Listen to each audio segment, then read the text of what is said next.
right, everyone. Welcome back to the show. I'm your host, Aaron, as always joined by Jay, my co-host. I feel like I say sound engineer too much, and it's really the co-host position, I'd say, especially because Sue, the purported co-host, isn't here today. We're joined, obviously, by the 26-year-old intern, Chris, and our very special guest, Seline Jung.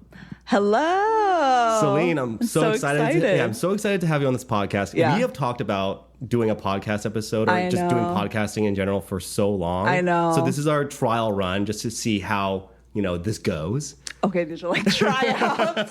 Exactly.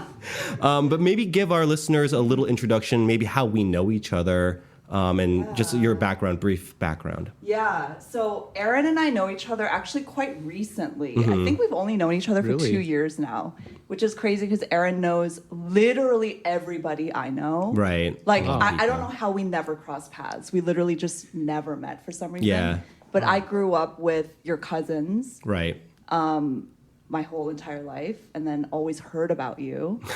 I would always hear from your aunt, like, you gotta meet my nephew, Yeah, because my aunt is also very close to your mom. Yeah. You gotta meet my nephew, Aaron. Like, he's a writer like you. Like, he went to Columbia. He went to BU. Like, you gotta meet Aaron. No, the funny thing is, like, oh, yeah, I gotta meet Aaron. I definitely heard about you, too, actually, when you had recently graduated, and my aunt had told me, there's Seline, she's like a journalist, she's a writer. So it's funny that, we only met recently, but we'd heard of each other for a while, I'd say. It's like a fairy tale. It's a modern fairy tale. And it happened at Southside. At a bar. Yeah. So romantic. I actually have a video of that first. I remember that I have a video. Yeah.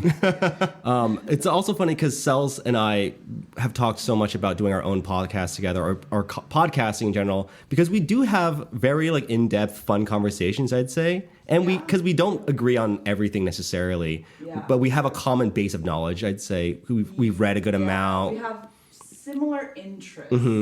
Well, I guess maybe we went to the same school, and also that kind of helped solidify that shared background, I guess. And we're like writers. Exactly. Quote unquote. Right. Yeah. We like reading. Right. Stuff like that. And we just like to gab. Do you think, though... You like to gab more than I do, though. Oh, I love gabbing. Yeah, you love gabbing. So this is so perfect for you. But do you think that if you and I had overlapped at Boston University, we would have been friends? That's so interesting. Because I feel like you were such a recluse. No, I was. I would say no just because I was a recluse in college. I really just did my own thing. I had 3 friends. Right. Lived off campus, kind of just did my own thing. I was also away a lot. You weren't part of the Korean Student Association or anything like that. No, I didn't hang out with Koreans. I didn't even hang out with Korean Americans. Really in your own world. Yeah, really in my own world. But, my friends I met in college are literally my best friends still to this day. So I had made it a good, not even a group, 3 good friends. But I would say we would have hung out just because mutual friends. Oh, yeah. Actually, that's very true. My aunt would have been like, oh, you have a 동생 now. Yeah, totally. And you knew Elaine, right, at BU? No, you didn't even I didn't even overlap with her, yeah. But I did meet Tony Suck, who's a classmate of yours, at a party. And then SFS? Yeah, and I was just like, SFS kids are weird. Sorry, Tony, if you're listening. Yeah, we are. That's a whole other podcast. That's a whole other podcast. For sure. But Jay is...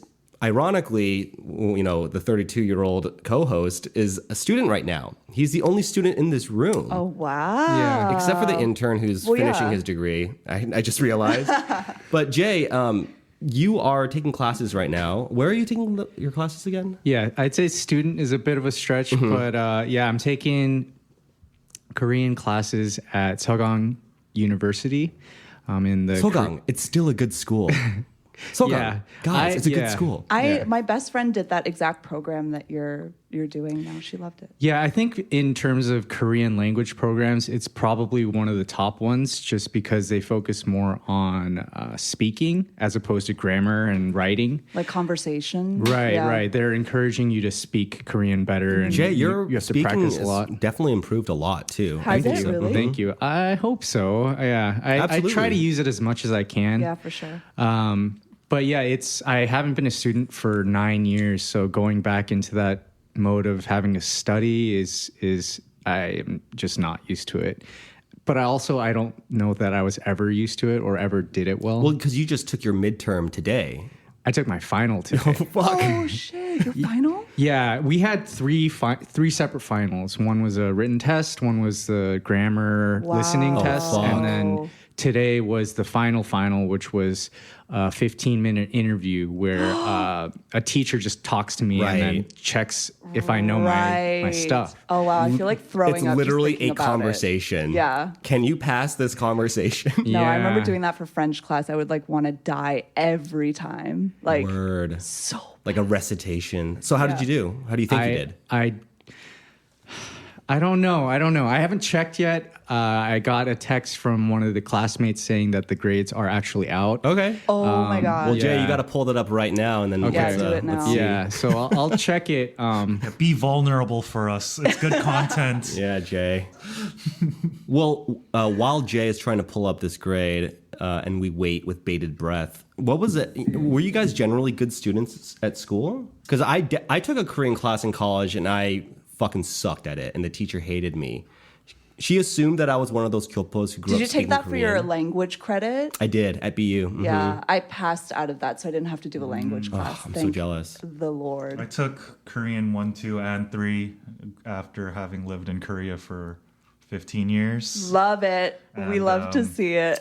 Yeah, it was, Chris, your Korean is pretty good too. You're just very shy. No, though my Korean actually it only got good when I moved to LA and started missing like Korean TV, I guess. Oh. Yeah. Yeah. You know what's interesting is now that I'm, teaching, I find myself reevaluating my English skills. Me too. I was just going to ask you guys, do you feel like you're good at English? I- And I was thinking about it the other day. I was like, it's amazing that I'm this good at English. Like, it's amazing that we're good at any language at all, Like, learning a language and Right. linguistics is crazy. It's true. And Our, the our fact forte that- is kind of in that communication Right. skill. And the fact that we are very good at it, it's like you don't think about that. But as I'm teaching these kids, I'm thinking about stuff like grammar and then, just like vocabulary. The fact that I know so much vocabulary, it's like, when did I learn that?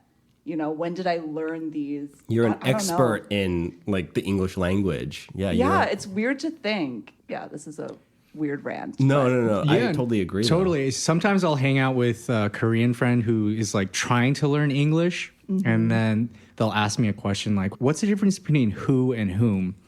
And I try to explain it, but then they're like, "Why?" And I was like, just because it is, and you just know. Yeah. There's so of- much because I agree with you, right? The funny thing is, I don't think I could come up with a concise one sentence answer of the difference between whom and whom. I thought it was mainly just who is the subject and whom is the object of the sentence. That sounds See, right. I cannot do that because I have Yeah, to I think think about you're right. what is a subject, what is an object. I know a little bit now because Yeah. I'm taking Korean classes, and in a weird way, that's making me rethink. Oh, Right. there's a There a are parts to particle. sentences. Yeah, there's Yeah, a yeah. particle. There's a subject. There's an object in Like, Korean. what is a it's- verb? Yeah, Yeah. yeah. And also, it's- well, the English language breaks its own rules every fucking time. every day. Yeah, if I ever think about the I before the E rule, it'll be wrong. Like, You're right. and except after C is such a cop out because it's almost any time Exactly. I have an I and an E. Exactly. Yeah, that reared its ugly head a few more times in the real world than I thought it would as a child. But we also have spell check now, so who gives a shit? Low key. Yeah, I know so I many give a people shit. rely so much on spell check, though. True. Yeah, they rely too much on it. Yeah. Especially, yeah. I'm practically illiterate at this point. Well, I was just gonna say, I feel like quote unquote illiteracy. It actually does not matter as much anymore. It doesn't really matter to be so perfect at English mechanically. I don't know. I don't think it really matters at all. I think Or that not at all, but I would say maybe not as much as it did maybe 15 years ago. it's not a skill that people respect as much as they did before, right? I had that thought. I was just walking home today and I was thinking about a short story of all things. I was like, oh, maybe I could write a short story about like this mood I'm feeling, whatever. And then I was going to thinking about my favorite writers and when they were the most lauded and recognized. And this is probably back in 2010. I was thinking about this writer, George Saunders, that I really enjoy. And I haven't heard from him in about 4 or 5 years at all. Never heard of him. Yeah, he's a great sort of futuristic surrealist writer. He's very talented. He's like the new Kurt Vonnegut is how a lot of people might want to think of him. Okay. But I realized that his command over language and his command over mood and all these things that when you are a writer or a reader and you appreciate get lost in the modern generation because no one's consuming that content. Yeah. Even though like his stories are super entertaining. Like if you were to actually endure reading 7,000 words, God forbid, and take like an hour out of your day, right, you would enter a very imaginative, creative, fun world akin to an episode of your favorite TV show, without a doubt. Yep. But that time and effort people, have to dedicate to I mean, it. all of my students are constantly telling me how much they hate reading, they hate books, they don't understand why we can't just watch a movie. Right. Which it's like I can't really argue with that because it is true to an extent. Very true. I'd rather watch a movie too. I mean, not me, but I just don't watch TV. That's why. But you don't. I really don't. I don't know anything, but I'm illiterate when it comes to television. That's like one area of culture that I will just be silent. Gotcha. I have no idea what's No, going for sure. on. We've like brought up TV shows to Celine like many silence, times, and she will just say, "Guys, I don't watch that. Never watched it." Yeah, but no, all my kids, they talk about how much they hate writing, and I can't really fault them. And it's not like I can stand there and be like, well, you have to like books because, it's like, why do they have to like books? Yeah. Unless they need to like books to maybe learn to be a better college student.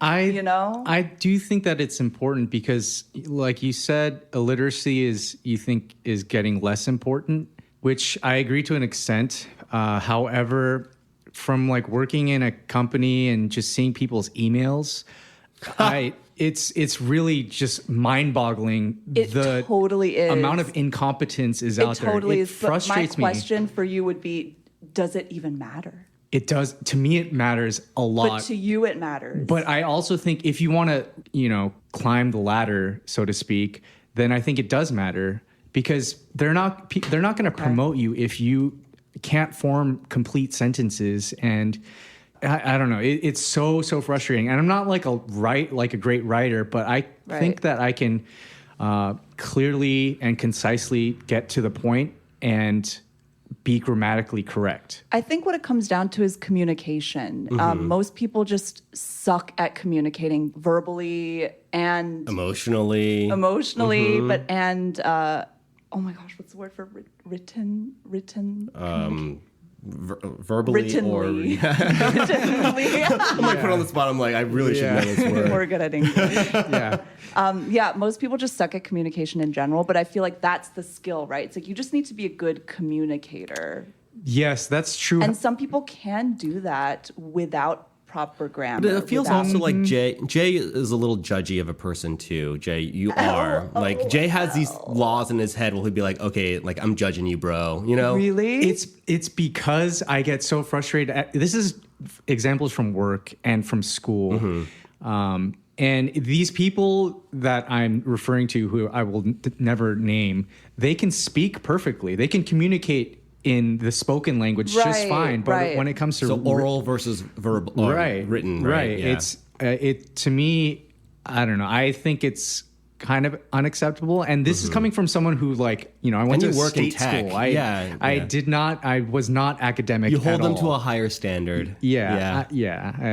No, I see that perspective for sure. I totally see that perspective. I just think this is really interesting because, like, Aaron and I are like, our backgrounds are like in writing, literature, right? And then I'm sitting here being like, it doesn't matter. None of it matters, but it matters to me. I just don't know if it's if the kind of literature and writing that we are learning in schools and that's being like standardized is actually the kind of language skills that matter now. I think for certain kinds of jobs, definitely. Like if you want to be in the corporate world or if you want to be in PR or something, you have to, have you have to perfect get a grammar copy. all the That's time. a great Yeah. point. Maybe you should assign your kids. Sorry, Jay. Maybe you should assign your kids like a fun project where you give them like 100 Instagram photos and have them caption them with like little paragraphs and come up with creative. Oh, that's like, a great here's me at my idea. beach house in South Beach, Florida. Whatever. Like, And force them to post it to their actual Instagram accounts. they're like, teacher, what is the point of this? And you're like, just do it. This is gonna come in handy when you're 17. That's actually a great idea. Yeah, well, that's actually creative. Really yeah. creative too. Yeah. And that goes to, with social media and all these new jobs that you couldn't even imagine like 5 years ago, even, I would say, you don't need a great degree, or you don't need to be able to write and read. You can just look pretty, or like, be able to vlog and make a career totally, yeah. on YouTube and stuff. But I also feel like you, like Aaron and Seline and Chris too, you guys are just well educated and probably are surrounded by people who are very eloquent and stuff. And I don't know. This Not is just these days. Those terms Really? are arbitrary. Yeah. Well, definitely in college we were surrounded by, in your for major, sure, for sure. example. Actually, you know what I find more disheartening, and what I feel like I always want to correct more in my students than writing skills, is when I'm speaking with them, or I'm helping a student prepare for like an IB oral. And when I hear a student unable to express verbally their thoughts, Right. that really worries me. And I'm like, that's what you need to work on. If you can't express your thoughts, or you can't put ideas into, it doesn't even have to be eloquent. It just has to be Like a lot of organized. these students. Yeah, a lot of these students, when they talk, it's very awkward. They don't know Right. what vocabulary to use. They don't know what idea has to come next. Yeah. Yep. You know what I found me. was really effective Oh, really? Okay. to Yeah, teach I that think. was I would sit down with a student with their writing, and we'd be on the same Google Doc, and I would literally edit it next to them so they could see all the changes in real time. But like we'd be sitting across from each other, so I'm not saying it to them. I'm literally just silently editing it. Yeah. I had one student in particular who improved so much in 3 years that she ended up studying journalism at Emory. Whoa. Yeah, with a creative writing minor. Whoa. Yeah, her writing got really, really good.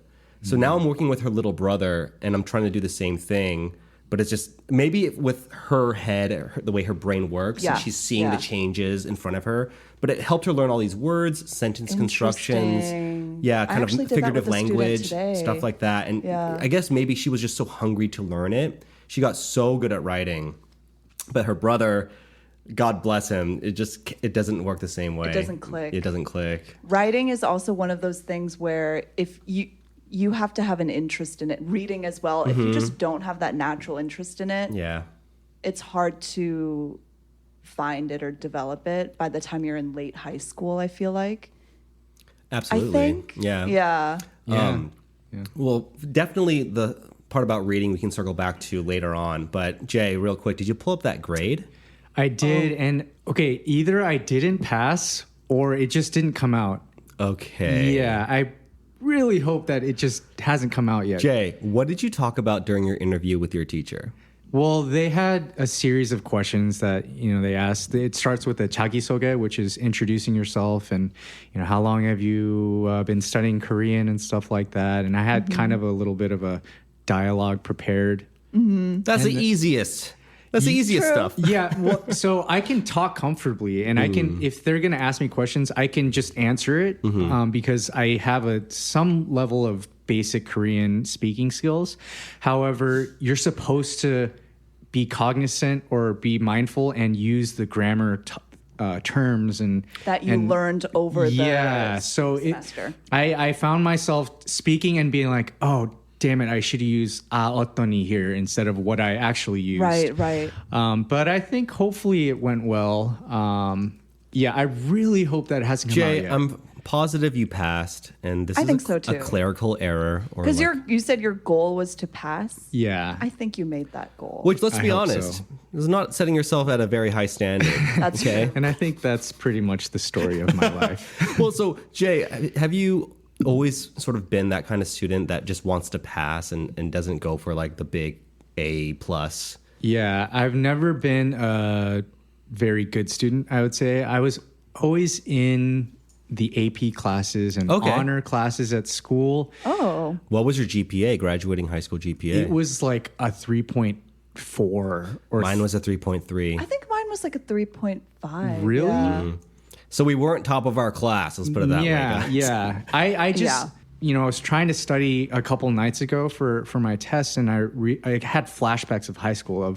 I I had the same thought that I had probably like 20 years ago. Is like, if I don't know this by now, what is on 2 hours of studying this going to do? And I would just pull out my phone or pick up my guitar or like something and just distract myself. You had passions in music that detracted, I'd say, from studying. Right?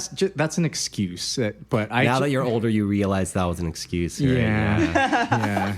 But to answer your question, I was not ever a good student. Okay. And I never got straight A's until my senior year of college, where I actually tried. Right. You got your act together. Yeah. And I was like, I care about my grades. I'm going to try. I'm going to go to class not stoned every day. And it felt good, actually. Yeah. Absolutely. That's essentially the American dream. Going to class stoned every day? Unstoned for the last year. Or of college. getting away with it, being able to go to class stoned and get straight A's, that would be wonderful. Well, so then do you feel like that tendency to procrastinate or distract yourself, is that something that inherently is in you, or is that maybe something a learned behavior? That's a very interesting question. I do think it's partly, for sure, learned. Yeah. Was your sister because you have two sisters, older and younger, were they studious, more studious perhaps? Yeah. My older sister was definitely studious. I think she was always considered just the smartest person ever, according to my mother, which, I mean, everyone's mother is going to say I always thought my sister was like really, really smart. Yeah. And she got into good schools and she is a very, very smart person. And I was definitely not, to that level. And it's not like I saw her and was like, oh, I don't want to do this, so I'm going to not study. I think more of the learned behavior comes from maybe my parents, and specifically my dad, which we're not trying to get into the psychotherapy episode. Daddy issues, another episode. Yeah. So I might save the details for that. Well, the point of the question of whether this is an inherent trait, purely because I do feel like there are things that I was born with in terms of like a mood or temperament that were just not. I was born this kind of person, and it kind of links to Sels and I talk about astrology all the time because Sels really is into it, and I found every time I go back to America, my friends over the last 3 years especially have been really getting into it. For sure. Sels, where did your interest in astrology begin? Was it a very natural thing? Were you always into it? I think I was always, actually, I think since high school or even middle school, I knew that I was a Scorpio, and I knew that there were certain traits attached to Scorpio and that I identified with those traits. Okay. And what are those traits? Some of them. Like the stereotypical, it's like hard on the outside, mushy on the inside, aloof, mysterious, like kind of cranky, bad-tempered, very introverted. Sounds like my high school crush or something. LOL. I'm like, what is she doing? She's so aloof and mysterious. Yeah, that's a stereotypical She treats me like Scorpio. shit, but I think she has a mushy inside. Yeah, I think she could like me. Like a lot. But yeah, I always knew that I don't know where, like when I first heard about astrology. Right. It's kind of been around. I feel like, we all know our D in Korean, right? I don't know if I really do, actually. Oh, I don't even know what really? that means. Really? You don't know your Chinese zodiac? Like That's what that word. That's what that word means. Oh. Yeah. Yeah, I do know what that is. Okay. But I mean, everyone born in that same year has the same. Right. Do you? Right. Right. Right. I'm a dragon. You're a dragon as well, Jay. I'm right? a sheep or a ram or an ox, depending on the culture. Wow. There's a big difference between sheep and ox. Exactly. So I Yeah. always knew myself as a sheep, which I Okay. hate. I mean, I think But I am sheep-like in a lot of ways. I feel like I'd rather be. Well, no. Wait. The difference between sheep and ox is actually very big. Well, like a because ram. Actually, I don't know what a ram is. a ram, I would connotes Is that like aggression. a male sheep? Rams have kind of spirally horns. horns. Oh, right. And an they're ox known- is yeah. the farming. And so an ox Animal. is associated with strong work ethic, but stubborn. I'm hard to lead, I'm hard to so move. stubborn, But a yeah. sheep is easy to lead because Exactly. there's a big Yeah, difference wow. between a sheep and Exactly. an ox. Yeah. But I think sheeps are known, like in the Asian zodiac, sheeps are known to be stubborn. Okay, gotcha.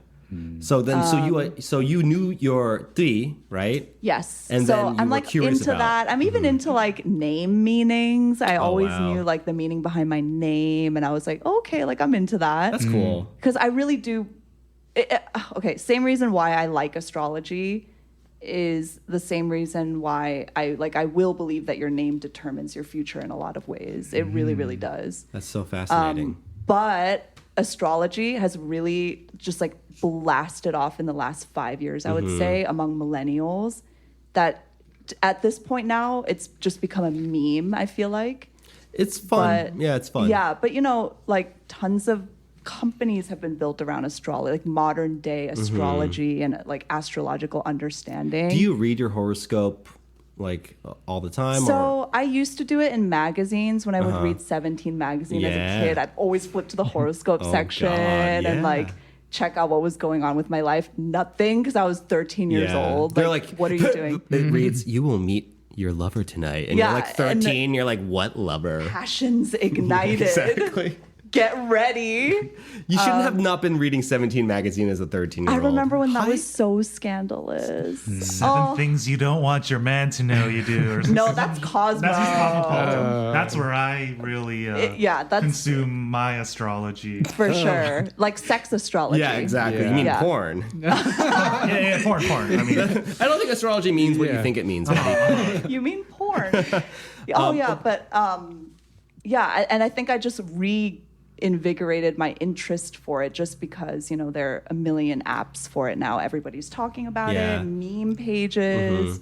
So Everybody talks about astrology. Scorpios are a little bit mysterious, aloof, but Yeah.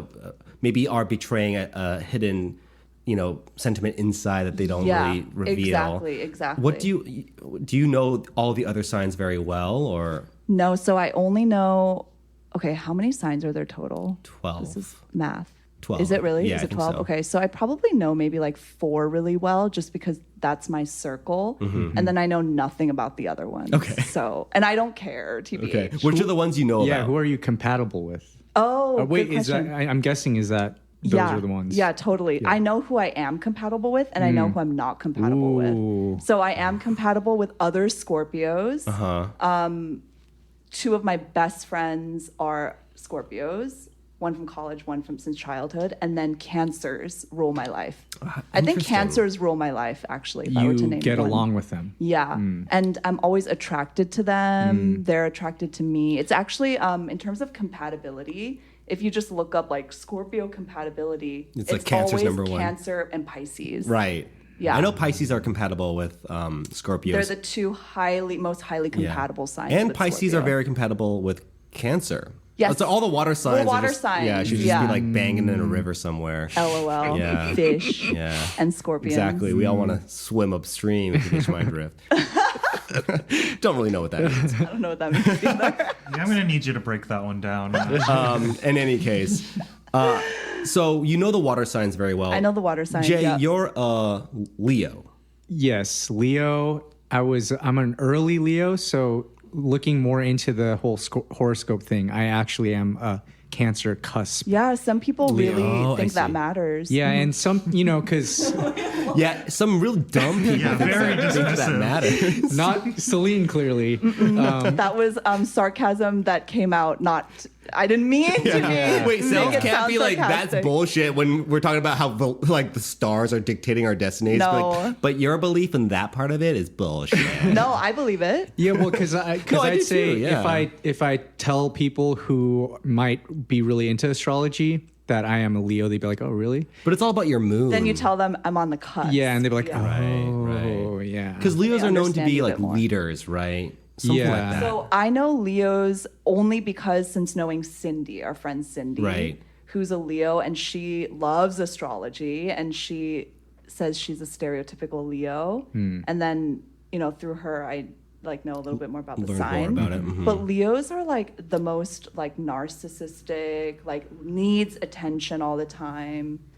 Cindy kind of- is not doesn't act like a Leo, in my opinion. But But she kind of She I think loves she acts. attention. I think she acts that way in front of other friends, not necessarily No, us. she admits this about herself, like as her core personality. Like that she wants loves to attention. be a famous person, I essentially. don't know about famous. Well, I mean, that's but- Her mom is a Interesting. famous actress, so maybe that Yeah. can partly be a maybe, psychological thing. but not know that that. might be her upbringing. Rather than Exactly. Yeah. Well, I think, because like Aaron, you're saying she acts that way with certain people. And I think that my personality definitely changes Yeah. with my surroundings. Yes, and also there are ascendant signs. Right. Your rising and your moon signs. Your ascendant is your mask, so how you come off to other people. Mine is a Capricorn. Yeah, Capricorn. And apparently my mask is I come off as super serious and even grave. That's what CoStar says. Okay. And Wait, I come just off looked as it like, up. It says that Capricorns are supposed to be like workaholics. Yep, and workaholics. Realistic. Yep. Sensitive or touchy. Practical. Yep. Yeah. Okay. That's apparently how I present to people. Yeah, I see. Like your Yeah. first impression Yeah. or someone else's first impression of you. Yeah, or how I tend to be around people I may have like just met or don't know that well. Yeah. It's so funny that when you meet people in this day and age, one of the first things, well, when you meet people, not that we're going out meeting strangers anymore. I haven't met Yeah, someone me since I met Jay. Yeah, for sure. Yeah, and I was just Literally. because I haven't. It hasn't been a very long On a time. literal. No. It hasn't been a long time since I met Celine, so I was trying to think. Oh, Yeah. is that what I thought Okay, of okay. her? And no, it definitely So, wasn't. guys, Really? let me amend that. Oh, should we talk about statement. first impressions? Oh shit. Okay. Yeah. Let me just say one thing. I looked it up, Jay. Leos, in terms of their work ethic, or they're supposed to be like, Apparently love to work. yeah, they're supposed to be like very hardworking and determined. That's what the internet is telling me. But you are, I think, in other ways, right? Maybe it wasn't just schoolwork. right? Academically, no, but once I got a quote unquote real job or like a 9 to 5, it became clear that I am a very hard worker. It just kind of depends on what it is that I'm working Sure, on. and the Totally. incentive. Like, do you value the reward of feedback from your boss that's positive or like a grade? Right. Personally, I was never motivated by grades ever in my life. Same. Yeah, my parents are super American or liberal or whatever word you Same. want to My say. parents too. The WTF, how did you guys get into such amazing schools then if you didn't care about BU during our time was so easy to BU get into. was a safety school. It was it was 100%. everyone's safety school. I Yeah. was so happy that I got in. I got rejected from Tufts early decision. So glad I didn't go there Word. now. Oh, because you would have gone to school with Justin. Who wants to go to school with I'm kidding. I'm Justin? kidding, Justin. If you're listening, we're jokes, bro. No, Jokes. can you imagine me at Tufts? I could. I definitely could. I think I would have been annoying. I mean, you wouldn't maybe have been as reclusive as at BU because think? BU because of the lack of campus and campus Maybe, culture. yeah, But guys, yeah. I just looked this up. Okay, so the type of student you are based on your zodiac, and here's what we've got. So the Leo is the one who always wings it, quote unquote, wings it. Okay, that's what That's a Leo is. A accurate. Scorpio is the teacher's pet. Is that true? I honest. do have a people pleasing. I actually, at my core, this is something that is very wrong with me. I always feel like I need to please people like on a Sure. fundamental I actually level. feel that way too about Yeah. myself. And then for the intern, a Libra, you're a procrastinator. Is that true? I feel like these days you're on the ball. Well, I'm supposed to be writing an essay as we speak. Okay. So, But this is more important. That's Yeah. commitment. But honestly, do you guys feel like you are effective procrastinators? Because I am definitely a procrastinator, but I'm so good at it, and I will always turn in quality work even at the last minute. You know, Like, it doesn't matter to me probably that I turn in my started it a best month work. ago, you know? I turn in my best work under pressure. Yeah. Same. I work really well under But pressure. that's more of a something I discovered in my 20s than when I was like, 12 to 18. And then for me, the Pisces, I'm a student who's easily discouraged yet has lots of potential. Wait, Which that's sounds just like my high school counselor. okay. That's hilarious. little did you know that she was really into horoscopes. Yeah, and she looked it up. She Googled it. She actually started a website, which we're looking She at started now. We're looking CoStar. at now. Actually, that's weirdly accurate. That was actually very weirdly accurate. I was certainly that type of student who when I fell off the main track for like get to BC Calc as a senior, that was my smart kid track for math. And in eighth grade, we had to take a test to place into honors algebra or something like that, right? And I didn't pass that first test. So I was put in like regular geometry. But if I studied hard that year, I could have skipped a class to make it to BC Calc as a senior. And I just was like, fuck it. I don't give a shit about math. And I was discouraged. So by the time I went to AB Calc, I had already forged in my mind this image of myself as someone who's not good at math. Mm-hmm. Yeah, you'll never. I'm better at rhetoric. Yeah. So I leaned into I'm writing. better at rhetoric. Which might not have, the tables could have turned if I was a Leo, for example. If you or if I was a Virgo. If you had persisted or something. or I guess what the Leos is suggesting is they're just innately smarter and they just wing things and they always come out fine. There are people like that. There are. I don't think it has anything to do with their sign and much to do with their base IQ. Yeah, that's true. Or upbringing, like if they had present family members or people to tutor them. Yeah. Oh, that's true. Wealth and access. Oh, and, yeah, all of that. We work with like very wealthy students, some of whom are very smart because as they should be. Every resource in the world is being handed to you. You should be smart. At the same time, some real dumbasses. Yeah. Some real dummies out there. I mean, there's rich dummies. Different sorts of intelligence. Dumb doesn't necessarily mean, bad at math. Right. At all. Right. So you hear that, Chris? There's hope for you. We're not calling you dumb, dude. You can be emotionally dumb. You can be academically dumb. You can be common sense dumb. You can be. There's some people who can't build a stool, for example, to save their life. It's okay, Chris. Yeah. You're listening, right? I'm kidding. Jokes. I remember really studious kids in my grade who got the best grades, but they're just dumb and have no common sense or. You know what I think some of that is though. I've noticed this too, but their mask? It was typically it was pretty girls who did well academically, but everyone else viewed as kind of dumb or airheaded. But I actually, in retrospect, feel like those were roles that they fell into because of these expectations and norms that, whether consciously or not, they were playing into. Because I don't think that they were actually dumb and just happened to be fucking good at BC Calc. You have to have some. So you're saying they maybe. They played up how dumb they could be with especially around boys for sure. Okay, I feel like that was a thing when we were younger. I don't know about kids now, but when we were younger, it very much was like it was just a stereotype that you had to act dumb and now you should be beautiful and smart. That's the new norm now. I was just talking to my friend Diana about this because she is very smart, successful, and cute, and it's like you have to have everything. And you have to work hard at everything too. It has to feel effortless. Now the standards are just upped a million times where women have to literally be perfect at everything. But you can't, let your looks go by the wayside. You have to be fucking, Instagram model. Is there an astrological sign that's known to be hot? That would be fucking hilarious. Google hottest signs. Yeah, I'm gonna do it. There will 100% be a list of. Oh, for sure. But I'm saying physically attractive. And divided by gender too. Yo, I'm going to read this out loud. You're going to love this. Scorpios are the sexiest zodiac sign. That is a stereotype. That's the first one. Yeah, that's one of the stereotypes. Because they're born passionate, I see. Oh, I forgot to mention that adjective.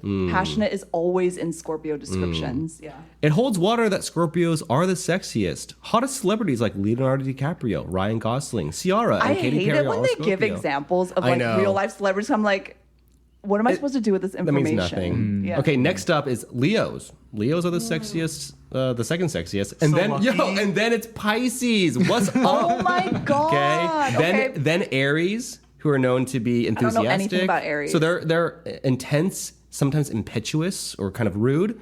They can come off as self-possessed, but they have a sexy kind of aura to them. Okay. Yeah, I'm imagining a guy at a club who opens his shirt would probably be an Aries.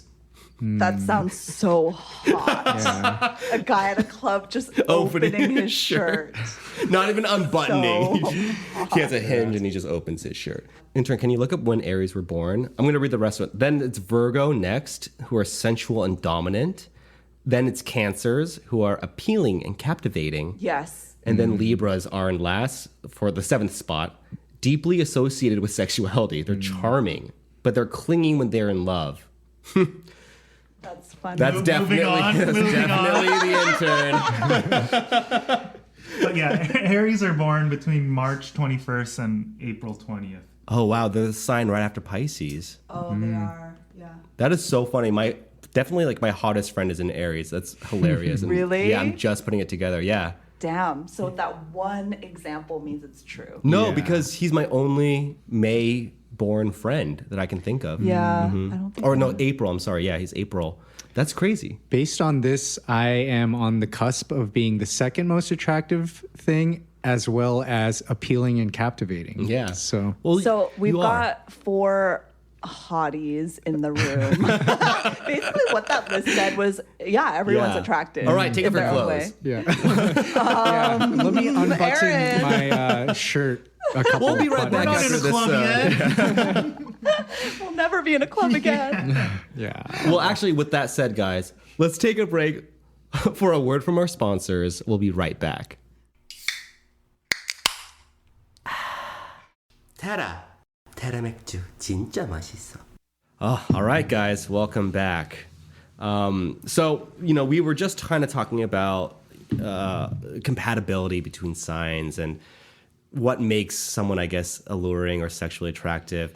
Sels, as a woman, do you have any sort of preferences with romantic partners and signs, or do you have any just interesting stories about, men approaching you and talking about astrology?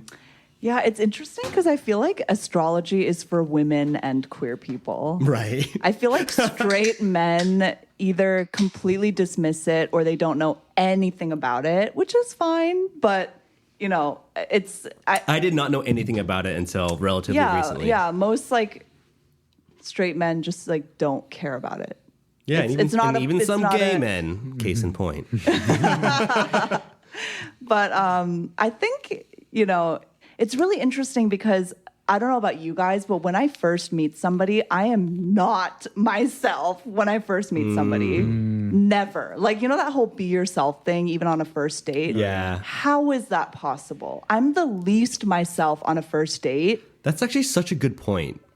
Yeah. Yeah. It's very impossible for me. I always have to put on a face. I always have to put on an act. Do you have some nightmare first date stories where things just went horribly awry? Actually, so I think I've talked about this with you before, how I just in general don't ever have bad conversations with people or bad dates even. Right. And I think that's just because of who I am. I will always make a conversation. I will make this conversation fun, even if you're not bringing it, even if Right. there's no chemistry here. I will make it okay Right. because I cannot let a conversation go dead. I feel like it's a personal responsibility on my part. And that's the people pleaser part of you probably peeking No, out. 100%, 100%. And even if this person I meet is just not it, not it at all, just for an hour or 2 hours, I will be like, this is it. Work. I can make this work. Yeah. It'll be amazing. I can see myself married to this yeah, man, I can so see this. talking nonstop to him. Yeah, literally talking at him. Right. I once went on a date where he asked me one question the entire time. Seriously. And the entire time I was asking him questions because anytime he wasn't answering my question, dead. Right. But then it's also I can ask you a million questions because I always have questions to ask Of people. course. Yeah, you're good at that But, stuff. yeah. Was he someone from college that you met, or was this No, after? this was actually here. In Korea? My mom's friend set us up on a date. Sogating. Yeah. God. He went to Harvard. He he had the All the pedigree. boxes Yeah. were checked. And it was beyond bad. I can't even talk about it. It was beyond Was he bad. handsome? No. Oh, well, thank God you really dodged a bullet there. Because imagine after that horrible day, he goes home to his mom and is like, Mom, I've met the one. Yeah, I'm going to marry that girl. Never heard from him again. So I scared him off with all my questions. Literally, he asked me 2 questions the entire time. Was there a language barrier? Do you think? No, he spoke English. Went to Harvard, worked in Singapore. He just was a Yeah, nerd. I mean, see. that's what I'm talking about before, where there's people who are just super smart academically and they'll go to like Harvard, but they're just, they got nothing really there. And that's a type of intelligence. You know? Yeah, to circle back to what And you had I said. always like to Intelligence. find the good in people. I always will. Maybe that's also a character flaw, a good and a bad thing, where it's like I always give people chances and I always try to look for the best in people. But I also acknowledge that, especially if it's a first date situation, like women, I feel like know from the beginning whether it's a yes or a no. Yeah. And, you know, even if it's a no, I'm never going to leave a date, you know? Totally, yeah. I would never do that. You would just maybe ghost him or... Yeah, I would just completely like leave the date and never speak to him again. Right. You know? Yeah. But, which I feel like is fine. But if you know it's not going to go anywhere... Cells. Yeah. For this date, though, Yeah. was there any sort of like astrological? Do you know his sign? For No, example? I didn't. You didn't know his I sign? knew Okay. nothing. Yeah, Okay. I knew nothing about him. Wouldn't you be curious though nowadays to like know I someone's think sign? I would. beforehand? I think I would want to know his sign for sure. What are you compatible with? You said definitely Cancer, Pisces. all the water signs, and then it's mostly water signs. It's like Cancer, Pisces, other Scorpios, and then I think also Libras. I get along with Libras.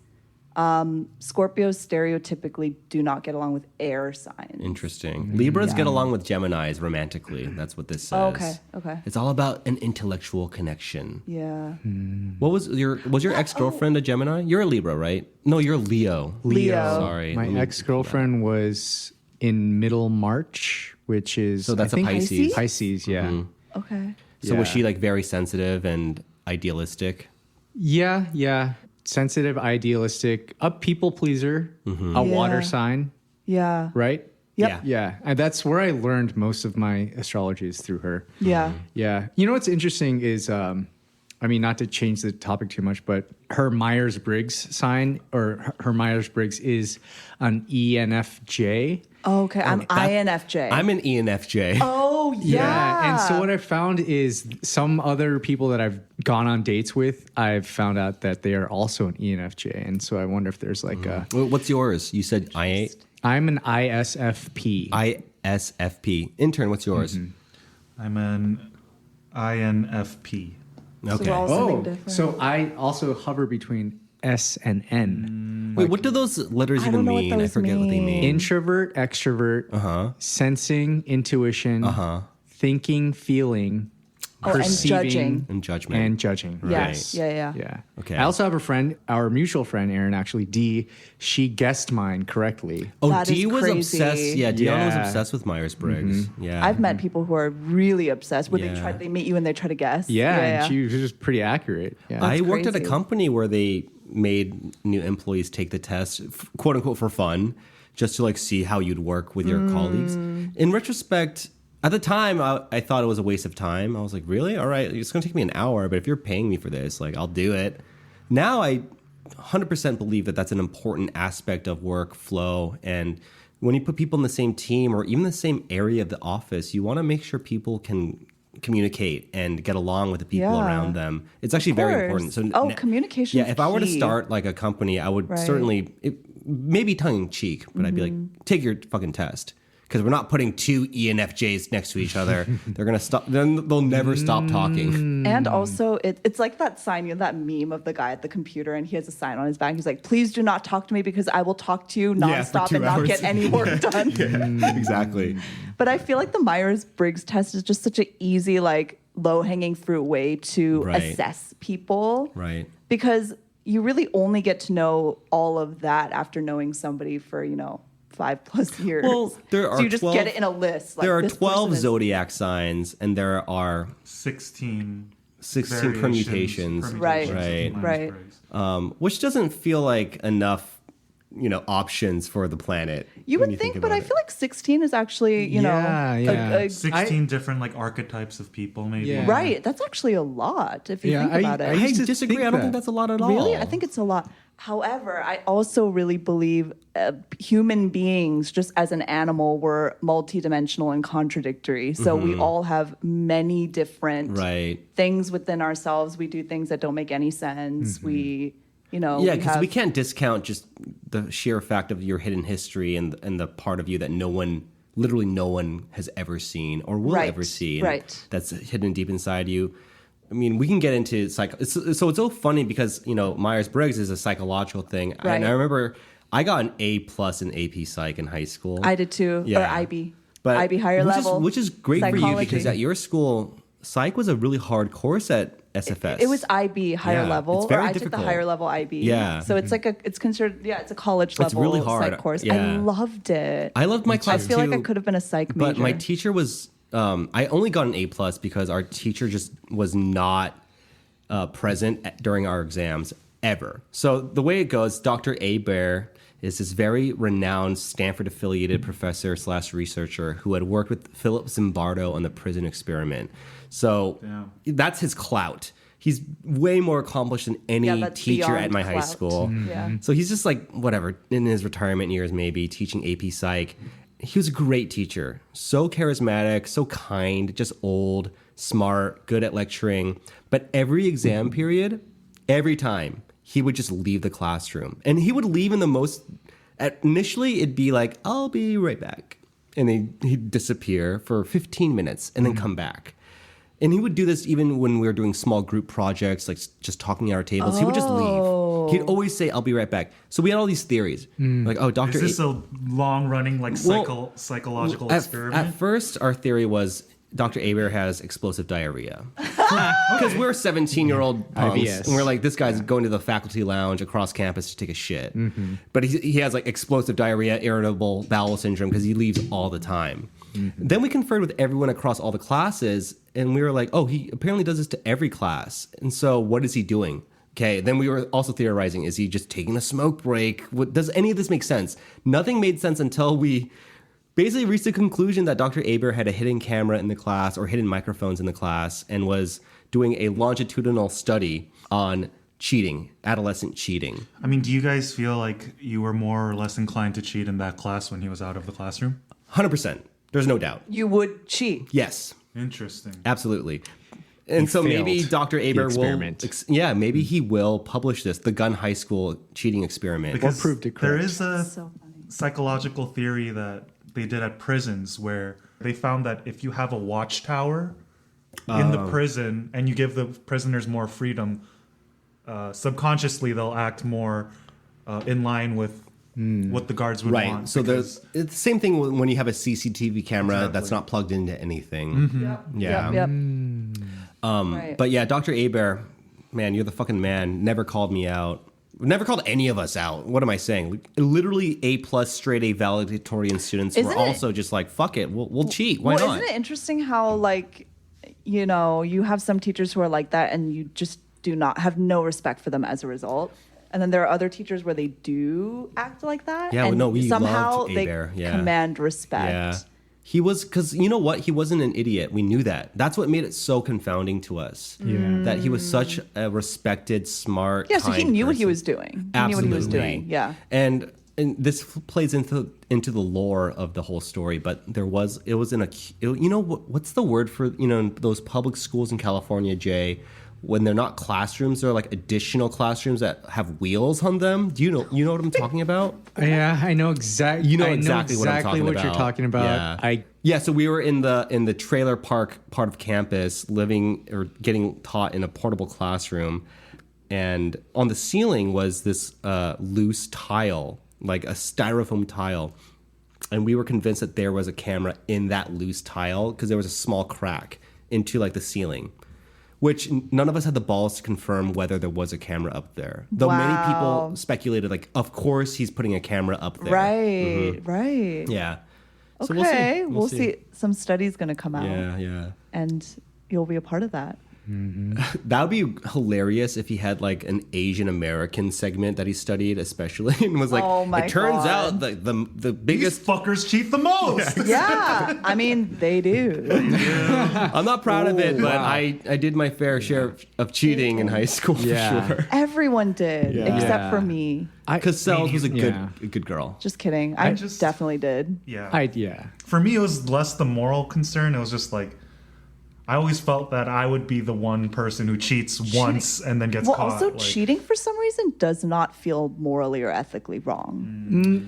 It depends because At the time, it did not Cheating feel on wrong. a cheating on a test or homework, not Yeah, I definitely cheated. Like I remember in freshman year, a group of friends, we would just share our essays with each other and then kind of just like work off of that. Yeah.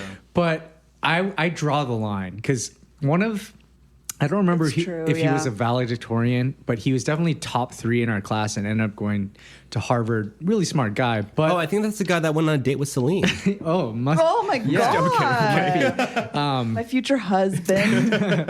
But he straight up plagiarized an entire essay on one of our things, and to me, that's drawing the line. Like, Oh, same. I would Actually, never same. plagiarize. That is just so horrible. verbatim, like a 5-page essay. Oh, from the internet. from No, the that's internet. horrible. Wow, that's That's really horrible. ballsy. Especially because in 2006, there was not a lot of great essay content online. You know? Well, and like, also- it's going to be easy to find that shit. That to me is a sign of I feel like a lot of people with narcissism personality disorder have that, where it's like they will pull a whole essay from the internet and Right. really think they'll get away with it, Right. or think that they're special. And I don't like that. I mean, Yeah. I think my logic when I was that age was I just want to go to a good college because I know I would do well at whatever college I went to. I knew that about myself. That's true. And I did do well in And me college. too. I did very well in do well in college, college, yeah. yeah. So- because I cared. I was like, the ends justify the means kind of thing. I did feel bad. One of my good friends, Sina, was a genius in chemistry, and I was really good at literature and history. So we had a deal where I would let him cheat off me in history, and I'd cheat off him in chemistry. The fucked up thing is that at the end of the year, I was awarded the chemistry award. Shut. Yeah, no joke. Yeah. Mr. Ledgerwood announced it in front of the class, and literally when he said my name, this kid in the front row said, "What the fuck?" Holy shit. And everyone started laughing because it was an open, wow. it wasn't even a secret. Like, people Yeah. knew. That is hilarious. And so Ledgerwood, I guess, just didn't know. I won the chemistry award.